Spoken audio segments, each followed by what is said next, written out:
नमस्कार। आकाशवाणी से प्रस्तुत है समाचार संध्या।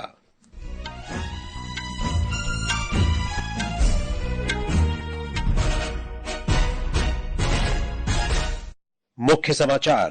प्रधानमंत्री नरेंद्र मोदी ने शीर्ष पुलिस अधिकारियों और विभिन्न सुरक्षा एजेंसियों के प्रमुखों के साथ राष्ट्रीय सुरक्षा से संबंधित कई मुद्दों पर विचार विमर्श किया। केंद्र ने राज्यों और केंद्र शासित प्रदेशों से सर्पदंश के मामलों को अधिसूचित रोग बनाने को कहा। महाराष्ट्र के नए मुख्यमंत्री और महायुति सरकार का शपथ ग्रहण समारोह बृहस्पतिवार को होगा। चक्रवाती तूफान फेंजल तमिलनाडु तट पर पहुंचा। तमिलनाडु और पुदुचेरी के तटीय इलाकों में जनजीवन प्रभावित। और लखनऊ में सैयद मोदी अंतर्राष्ट्रीय बैडमिंटन टूर्नामेंट में लक्ष्य सेन और पीवी सिंधु सिंगल्स फाइनल में पहुंची। 3 भारतीय जोड़ियां भी डबल्स फाइनल में पहुंची। समाचार संध्या के साथ मैं विशाल शर्मा। प्रधानमंत्री नरेंद्र मोदी ने ओडिशा के भुवनेश्वर में शीर्ष पुलिस अधिकारियों और विभिन्न सुरक्षा एजेंसियों के प्रमुखों के साथ राष्ट्रीय सुरक्षा से संबंधित कई मुद्दों पर विचार विमर्श किया। आज अखिल भारतीय पुलिस महानिदेशक और महानिरीक्षक सम्मेलन के दूसरे दिन प्रधानमंत्री ने पुलिस व्यवस्था से जुड़ी विभिन्न चुनौतियों पर चर्चा की। विभिन्न राज्यों और केंद्र शासित क्षेत्रों के पुलिस महानिदेशकों और पुलिस महानिरीक्षकों ने अपने अपने क्षेत्रों में अपराध नियंत्रण और कानून व्यवस्था प्रबंधन की चुनौतियों से निपटने के बारे में प्रस्तुतियां दी। एक रिपोर्ट। गृहमंत्री अमित शाह ने कल 3 दिन के सम्मेलन का शुभारंभ किया। प्रधानमंत्री मोदी कल भी सम्मेलन में शामिल होंगे। राष्ट्रीय सुरक्षा सलाहकार अजीत डोभाल, प्रधानमंत्री के प्रधान सचिव पीके मिश्रा सहित कई गणमान्य व्यक्ति इस महत्वपूर्ण आयोजन में भाग ले रहे हैं। सम्मेलन में आतंकवाद, वामपंथी उग्रवाद, तटवर्ती सुरक्षा, साइबर अपराध, मादक पदार्थों की तस्करी से निपटने सहित नए आपराधिक कानूनों और राष्ट्रीय सुरक्षा से जुड़े महत्वपूर्ण मुद्दों पर ध्यान केंद्रित किया जा रहा है। प्रधानमंत्री मोदी 3 दिन के ओडिशा दौरे पर कल शाम भुवनेश्वर पहुंचे थे। भुवनेश्वर से प्रकाश दास की रिपोर्ट के साथ समाचार कक्ष से शशांक कुमार। रेल मंत्री अश्विनी वैष्णव ने आज गुजरात के सूरत में बुलेट ट्रेन ट्रैक स्लैब निर्माण इकाई के संचालन की समीक्षा की। उन्होंने कहा कि ये देश में सबसे बड़ी ट्रेन ट्रैक स्लैब विनिर्माण इकाई है। श्री वैष्णव ने कहा कि आने वाले वर्षों में ये इकाई देश में भविष्य की विभिन्न निर्माण परियोजनाओं के लिए बहुत उपयोगी सिद्ध होगी। आज की तारीख में दुनिया की सबसे बड़ी ट्रैक स्लैब फैक्ट्रीज में से एक ये फैक्ट्री है। जो हमारे कारीगर यहाँ पे काम कर रहे हैं उनके स्किल लेवल बहुत हाई है, अच्छे स्टैंडर्ड्स मेंटेन किए हुए हैं। देश में आने वाले समय में जो कंस्ट्रक्शन के प्रोजेक्ट्स होंगे उसमें भी इस प्रोजेक्ट के अनुभव का लाभ मिलेगा। रेल मंत्री ने वडोदरा जिले के लखोदरा में प्लासर इंडिया के कारखाने में दुनिया की सबसे जटिल ट्रैक रखरखाव मशीनरी के कामकाज का भी निरीक्षण किया। वित्त मंत्री निर्मला सीतारामन ने बिहार के मधुबनी जिले के झंझारपुर में क्रेडिट आउटरीच कार्यक्रम में 50,000 से अधिक लाभार्थियों को 1,121 करोड़ रुपए से अधिक के ऋण के स्वीकृति पत्र सौंपे। उन्होंने प्रधानमंत्री स्वनिधि, प्रधानमंत्री विश्वकर्मा, मुद्रा, स्टैंड अप इंडिया और किसान क्रेडिट कार्ड योजनाओं के अंतर्गत विभिन्न लाभार्थियों को ऋण वितरित किए। वित्त मंत्री ने कहा कि वर्ष 2047 तक विकसित भारत के लक्ष्य तक पहुंचने के लिए महिलाएं महत्वपूर्ण भूमिका निभाएंगी। माननीय प्रधानमंत्री जी महिला केंद्रित बजट बनाने के लिए मुझे आदेश देते थे पहले। अभी महिला केंद्रित नहीं, महिला नेतृत्व में आर्थिक विषय के लिए बजट बनाओ, यही माननीय प्रधानमंत्री जी के आदेश है। महिला को सामने रखते हुए भारतीय अर्थव्यवस्था 5वें स्थान में जहां है हम 3रे स्थान में चले जाएगा अगले 1 आध साल में। श्रम और रोजगार मंत्री मनसुख मांडविया ने आज नई दिल्ली में कर्मचारी भविष्य निधि संगठन ईपीएफओ के केंद्रीय न्यासी बोर्ड की 236वीं बैठक की अध्यक्षता की। बैठक के दौरान बोर्ड ने ईपीएफओ योगदान के संग्रहण के लिए सूचीबद्ध बैंकों की पात्रता को आसान बनाने का प्रस्ताव अनुमोदित किया। नई पात्रता में भारतीय रिजर्व बैंक में सूचीबद्ध सभी बैंक योगदान के संग्रहण के लिए सूचीबद्ध होंगे। बोर्ड ने कुछ शर्तों के साथ अन्य अनुसूचित वाणिज्यिक बैंकों को सूचीबद्ध करने का प्रस्ताव भी मंजूर किया है। इससे कारोबारी अनुकूलता और सेवा सुगमता में वृद्धि होगी। लोकसभा अध्यक्ष ओम बिरला ने युवाओं से भारत को एक विकसित राष्ट्र बनाने और राष्ट्र निर्माण में अपना योगदान देने का आह्वान किया है। हरियाणा के फरीदाबाद में उन्होंने कहा कि आज भारत वैश्विक चुनौतियों के समाधान में एक बड़ी शक्ति बनकर उभरा है।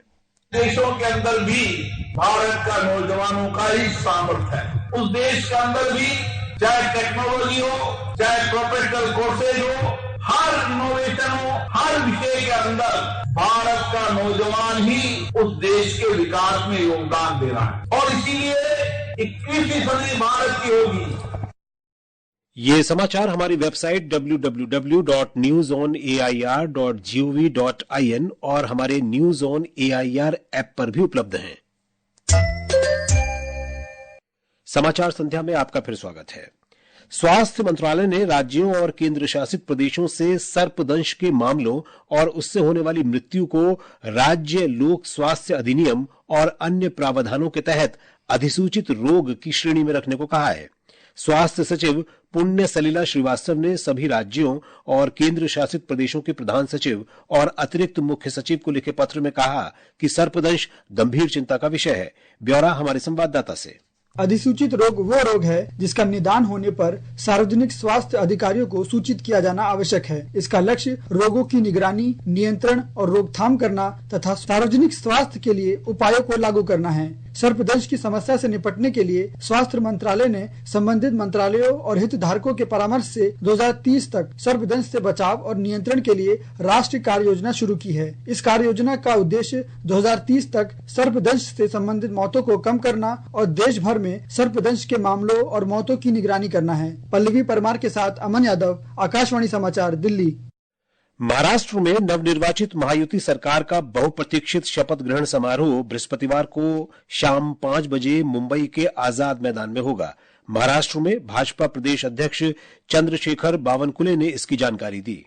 माननीय पंतप्रधान नरेंद्र मोदी जी के नेतृत्व में महाराष्ट्र में महायुति को ऐतिहासिक विजय मिला है, महायुति को मिला है और महायुति सरकार का शपथ ग्रहण समारोह माननीय नरेंद्र मोदी जी के उपस्थिति में मुंबई के आजाद मैदान पर 5 दिसंबर को 5 बजे होगा। महायुति गठबंधन में भाजपा, शिवसेना शिंदे गुट और राष्ट्रवादी कांग्रेस पार्टी अजित पवार गुट शामिल हैं।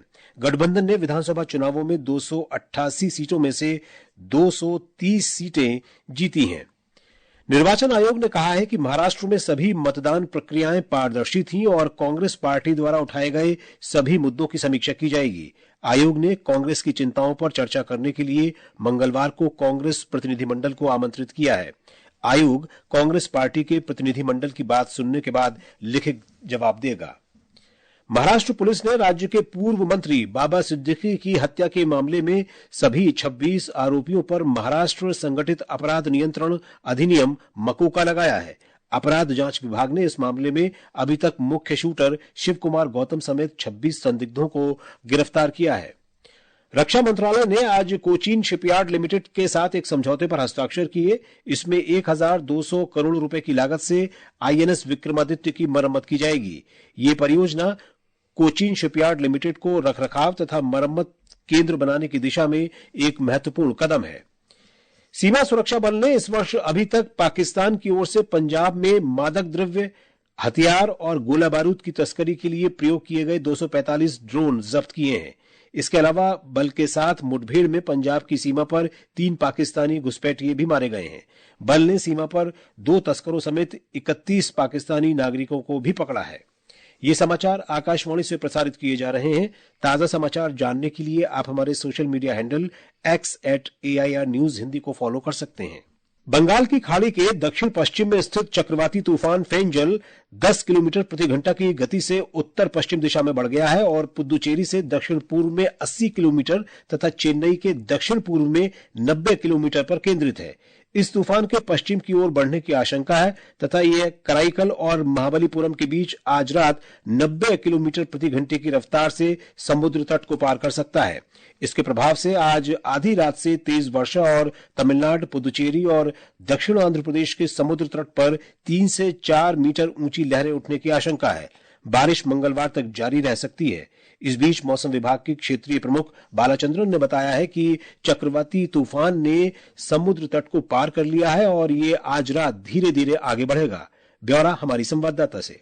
बारिश के कारण उत्तरी तमिलनाडु के तटीय जिलों में जनजीवन प्रभावित हुआ है। कल सुबह 4 बजे तक हवाई सेवाएं स्थगित कर दी गई हैं। फंसे हुए यात्रियों को ले जाने के लिए राज्य सरकार ने बसों की व्यवस्था की है। पटरियों पर पानी भर जाने के कारण उपनगरीय रेल सेवाएं प्रभावित हुई हैं। 10 से अधिक नियमित ट्रेनों के समय में परिवर्तन किया गया है। जल भराव वाले क्षेत्रों को साफ कर दिया गया है और निचले इलाकों में रहने वाले 2000 से अधिक लोगों को शिविरों में सुरक्षित स्थानों पर पहुंचाया गया है। मछुआरों को समुद्र में न जाने की सलाह दी गई है। चेन्नई से जॉय की रिपोर्ट के साथ समाचार कक्ष से प्रशांत।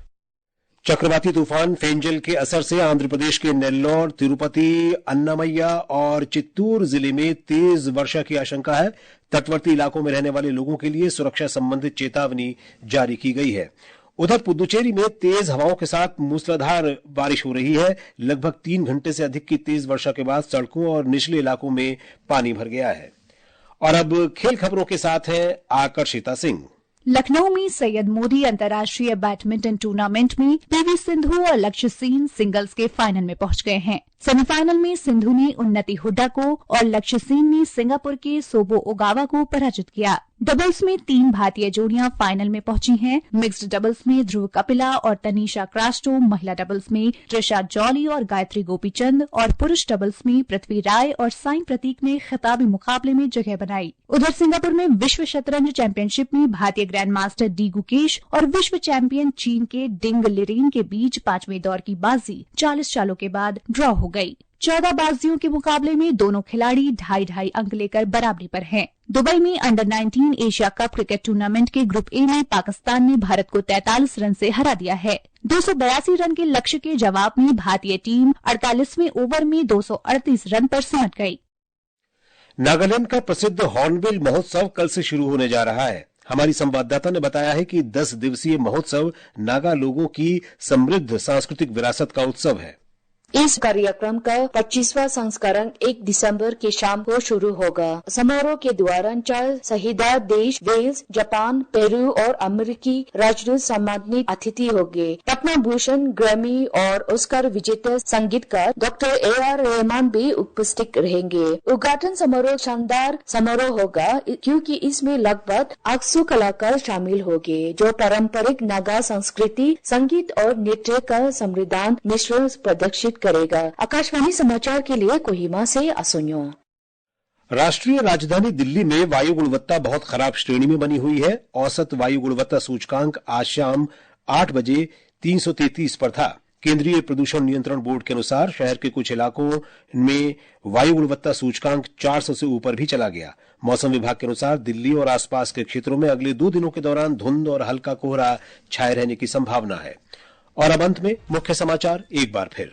प्रधानमंत्री नरेंद्र मोदी ने शीर्ष पुलिस अधिकारियों और विभिन्न सुरक्षा एजेंसियों के प्रमुखों के साथ राष्ट्रीय सुरक्षा से संबंधित कई मुद्दों पर विचार विमर्श किया।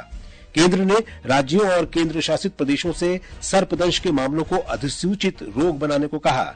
महाराष्ट्र के नए मुख्यमंत्री और महायुति सरकार का शपथ ग्रहण समारोह बृहस्पतिवार को होगा। चक्रवाती तूफान फेंजल तमिलनाडु तट पर पहुंचा। तमिलनाडु और पुदुचेरी के तटीय इलाकों में जनजीवन प्रभावित।